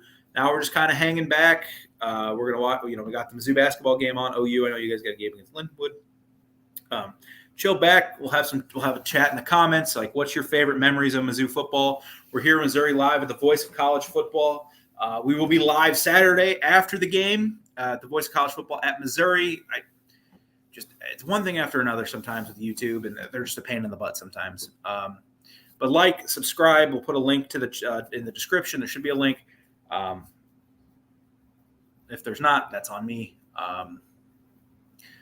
We're not going anywhere. The Voice of College Football is on the way up, and I'm super excited to be a part of it, especially now here with Missouri getting its own channel. I was doing Bama for a few years. That was a lot of fun. Hard not to know everything going on with Alabama.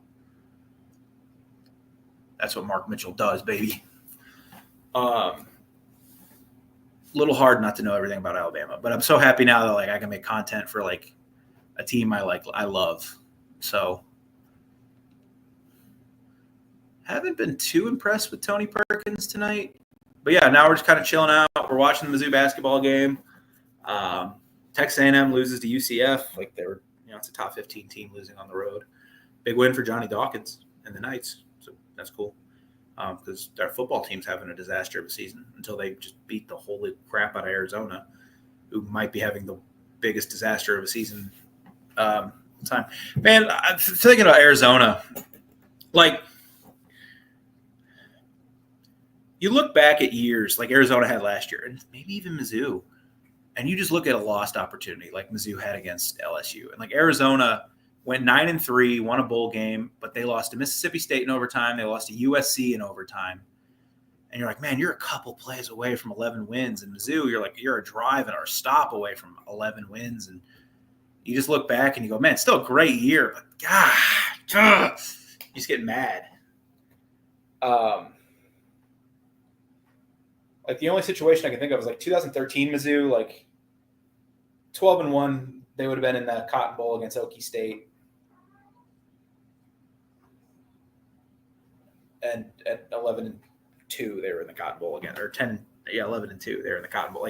That was the bowl game they were destined to play it. Unfortunately, Mitchell just got dunked on. That's not good. Don't Kwanzaa this. Memphis is getting up and guarding now. You're going to use that athleticism that they have. Run good stuff, hit your shots, and let's get out of here 1-0.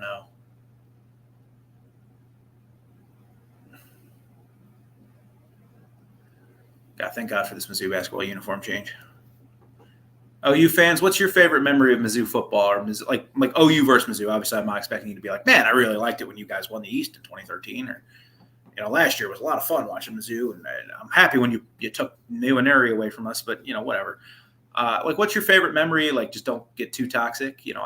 There's Mizzou and OU played some really good football. We had Mr. Buck earlier talk about the 1970s when Billy Sims and Mizzou would go at it, and Mizzou wasn't great, but they would always give OU just a brutal time because that's what Mizzou did in that decade. They would lose by 80 one week, and then they go play a top 5 team and give them all they got. David talked about one year they beat Notre Dame week 1 and Joe Montana. That's just what they did. They were a pain in the butt, or they'd win some games, and they just could never sustain it for more than a couple of games a year.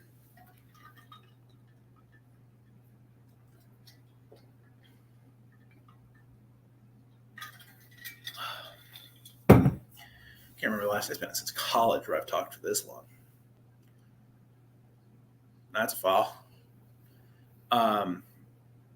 yeah, now we're just kind of here. We're hanging out. I can't really like kick back because it's just an awkward camera angle for me. But I'm kind of leaned forward. We got 13:42 left in the Mizzou game. Mizzou leads 53-45. Super excited. This is a fun week. We got another Mizzou basketball game Friday. We've got the football, obviously, against football. You know what we've been talking about for an hour and a half.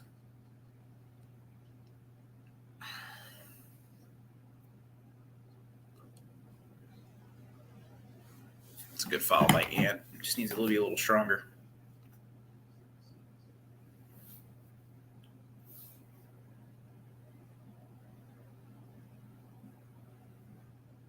So not to have too much dead space. Mizzou needs to pick it up here a little bit.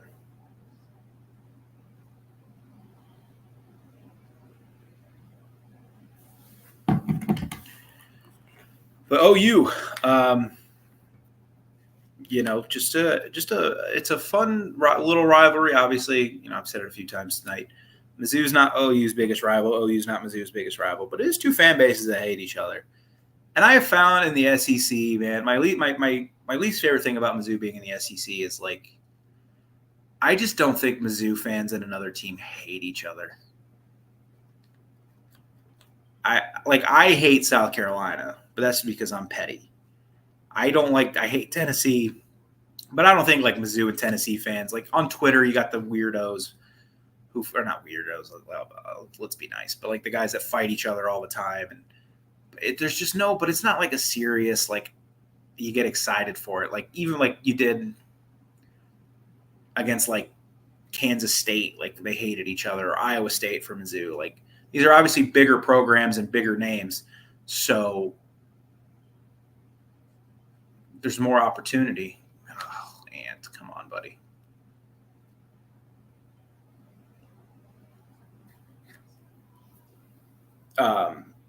But there's more opportunity for that kind of stuff. I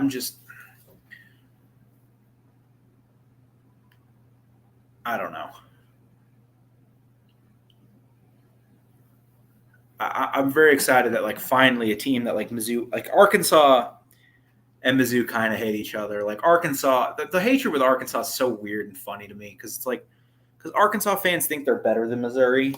They're like, oh, you're not a rival. We're better than you. Like we're rivals with LSU. And it's like, no, you're not. You stink. And then Mizzou beats them every year. And it's like, oh, well, you know, we just didn't care about the game. It's like, no, you did. You just lost because your program stinks. You've won 8 games twice in what, 15 years since 2011? And you've missed a bowl way more than that. Like, no, your program just stinks. Like, there's a hierarchy in the SEC. And I think like your top tier for now, like we'll see what OU does and some of these other programs. I think your top tiers like Georgia, Bama, Texas. And that might be it. Like your next tier is probably like OU, Texas A&M, Tennessee, LSU. You know, Missouri's kind of teetering on the edge of that. You know, are they more tier 3 with like Florida, Auburn, or are they going to be more tier 2? Like that's something that you have to expand on for years. That can't just like, oh no, you went 11-1 or 12-10-2 last year. You're tier 2. That's not how this works. You got to do it for like half a decade. But super excited to see what this rivalry brings back. For Jacob Cruz is finally on the court with 12 minutes left.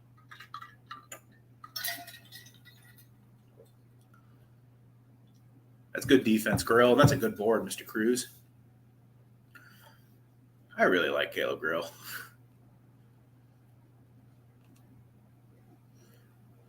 A little ISO action for Perkins.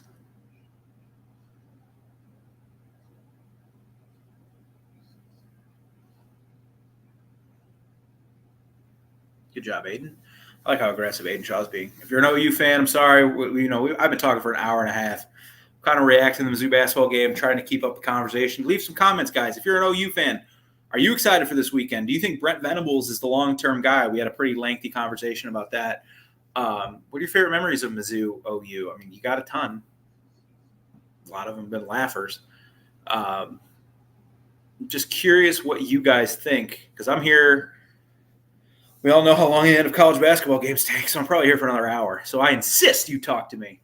So I'm not just talking to myself because I'm running out of steam on that front. Aiden Shaw hitting free throws. Let's go, buddy.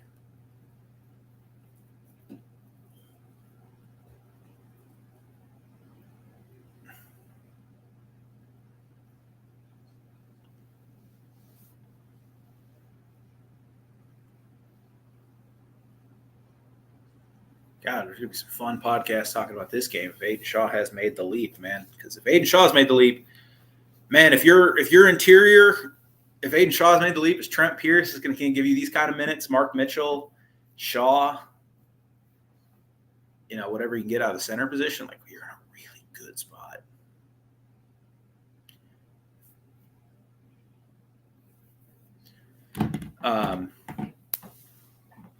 This other football stuff. I mean, this is a kind of a week across the SEC.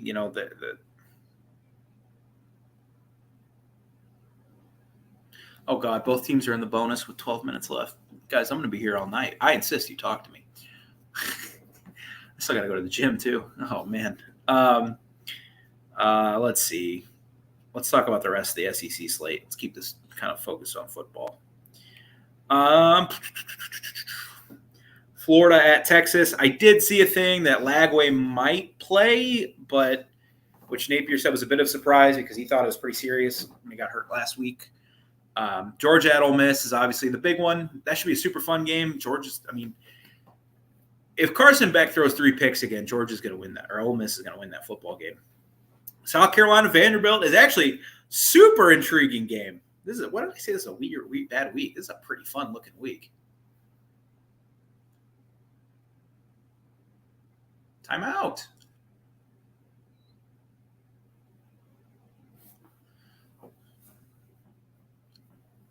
LSU, Bama, LSU, and Oklahoma, Missouri. Obviously, I'll have both of those games on. That'll be my two TVs. What else is going on this weekend? Let me look at top 25. So if you guys are new to the channel, I always like to talk about this. So my setup is I have 3 TVs. I have my laptop. I try to watch 4 games at once. Not quad box it because that's just not – no. Miami, Georgia Tech. I'll watch that. Like Georgia Tech beat them last year. Is Haynes King going to play? If Haynes King doesn't play, then I probably won't watch a ton of that one, to be honest, actually, because 11 a.m. slate looks pretty weak. Michigan, Indiana, definitely watch that one. How does Iowa State rebound after losing last week? They got Kansas, who's playing everybody tough. Army, North Texas, Clemson, Virginia Tech.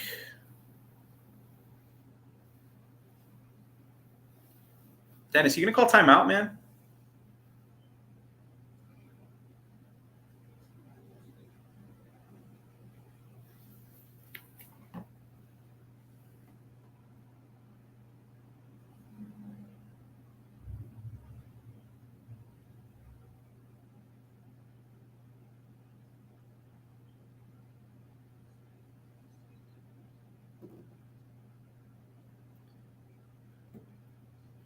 God, basketball's fun. If you don't watch basketball, I'm sorry. But OU fans, talk to me. What are you guys thinking about this weekend? I think I have a score prediction. An hour 40 into the video. I'm going to pick Mizzou 14-13. And I'm going to guess, I'm going to make a bold prediction here. OU misses a field goal at the buzzer to lose the game.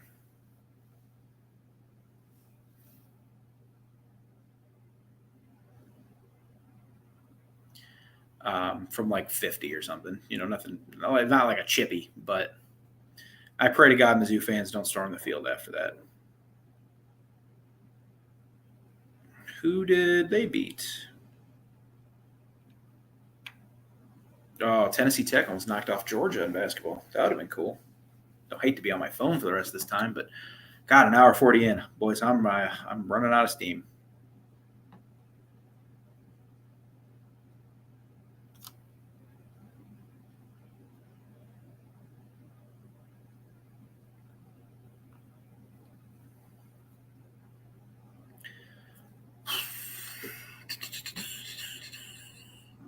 too long of a break. OU fans, I see you watching. Come on, guys. Give me. I've had 3 questions for OU fans all night. What's your favorite memory against the Missouri Tigers? Do you think Brent Venables is the guy for OU long term? Is Brent Venables the guy? Why or why not? And 3, have you guys made any of the trips in the SEC yet? Like, I'm not talking about Columbia. I'm like, did you guys go to Oxford? Did you go to Auburn? I mean, you've been to Dallas a million times, but are you going to go to LSU? Like, I know I've seen on Twitter a few Oklahoma fans I'm friends with. They're going to go to the LSU game. They're really excited about going to that one. Or like next year, are you going to go to Knoxville? Are you going to go to Tuscaloosa? Are you guys going to make any of those road trips now that you're pretty new into the SEC? And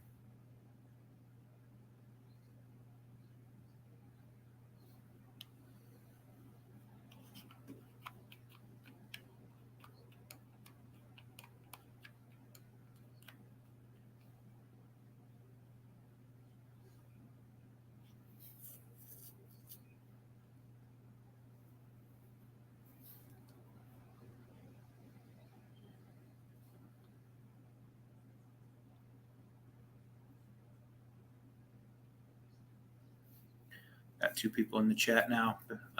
We're just going to kind of react to Mizzou basketball. How is that a jump ball, by the way?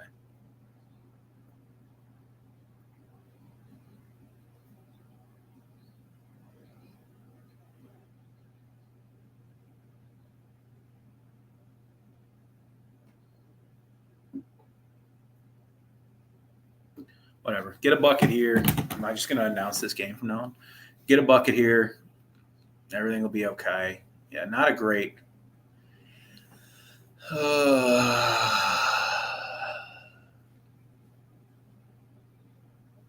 This is when you're going to put Warwick. Oh, yeah, Warwick hasn't played at all tonight, has he?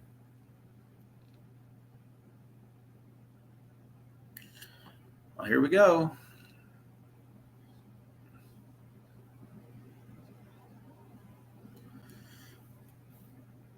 OU fans, what's going on, guys? I see you jumping in here. Mizzou fans, what are we thinking about this basketball game so far? Because this has been an atrocious second half. They're just getting out athleticism here. I think this is a pretty decent Mizzou roster. I just think right now, athletically, they're just getting cooked. Memphis leads.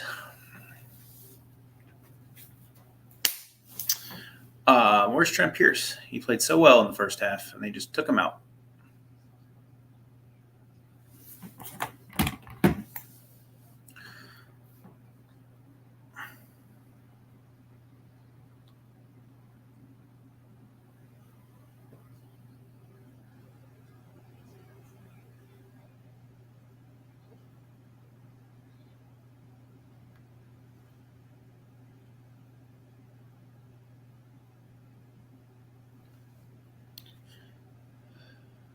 Wow. Guys, we're watching the basketball game. Mizzou just gave up a 15-point lead to Memphis.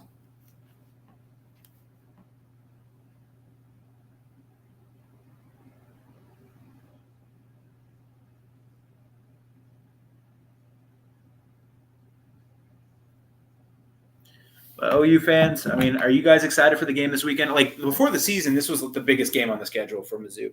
For OU, obviously, I don't think it was because you had Texas. Bama's coming to Norman. Tennessee's coming to Norman for your first SEC game. Like, that's always going to be your biggest game, obviously. But for Mizzou, it definitely was because the thought process was if Mizzou can go 10-2, lose at A&M, lose at Bama, and then beat OU because we thought OU would be – I didn't think OU would be good. I think my preseason projections, I had them at 7-5. But I still thought OU would be like – I thought OU would be a top 25 team in terms of like on a power ranking.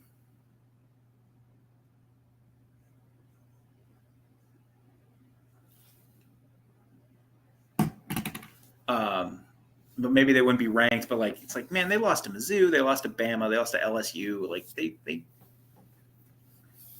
or lost to Tennessee, whatever. Like, man, that's a really good football team. They just had a tough schedule. Like, and Mizzou beating them would have been an accomplishment. Now, like, just all the losers lost. I mean, Mizzou loses 2 big games by a combined score of 75-10. They're done. The playoff hopes are over. Fro's going to be crazy this weekend, though. I mean, if you guys don't think it's not going to be nuts, it will be. Like, Mizzou fans are still really excited about this game.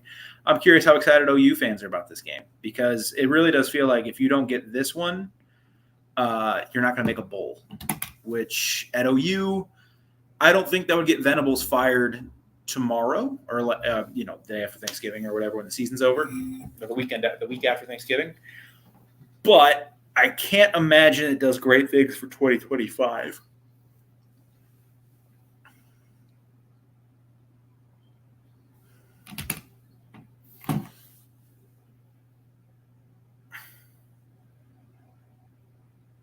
Oh, can't wait for more disappointment from Mizzou basketball this year.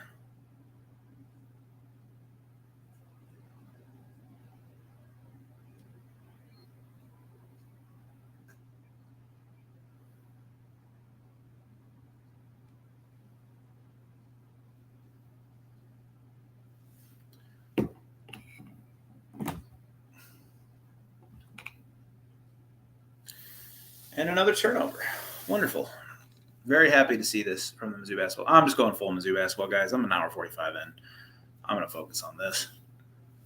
I'm pretty excited for this season. I'll be much more excited if they can pull off this game. Although that's probably not going to happen, because now they're just getting cooked athletically.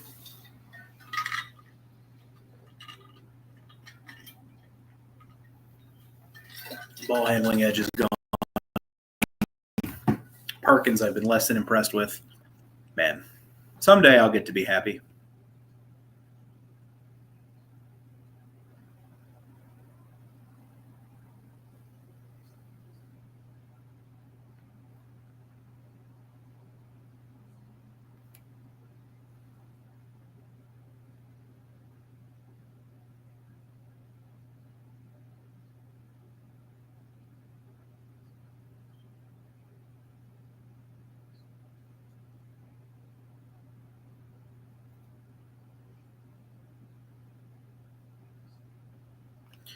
I'm really excited about this. Oh, my God. What are we reviewing? Are we reviewing that Perkins elbow?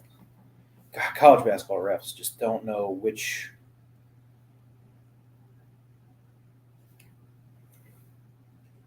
How are the Chiefs doing? I only care because I have Travis Kelce. This is just a hangout with me now. I mean, I could probably end the video. But I said I was going to do it, but I don't know if I can. I am winded. 2 hours of talking today. After working for 9 hours, like the rest of us great people here in America, I don't know, man. I mean, we broke down everything with OU. Shoot, I even touched on Demonic Williams' recruitment. That was a fun time. I'm not going to win in fantasy this week. Speaking of OU, damn you, Baker Mayfield. I need like 2 more touchdowns out of you. Man, like just going back to football and OU, it's so weird that Lincoln Riley killed 2 programs, huh? No, I'm just kidding. I think USC is going to be fine. I think OU will be fine. But because USC is just so young. But it's not looking good. They might not make a bowl. If they don't make a bowl, that's really disconcerting, because you're USC. You shouldn't be missing bowl games.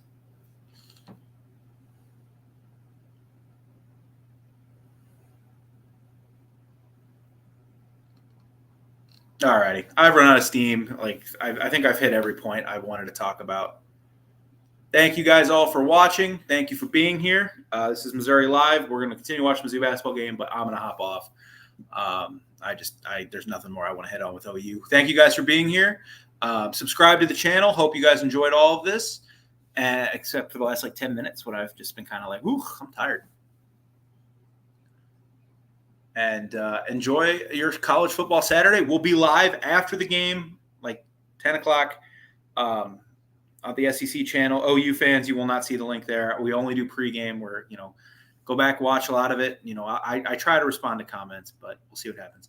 Thank you all so much. MIZ, let's see what happens Saturday. Hoping for a big Missouri win.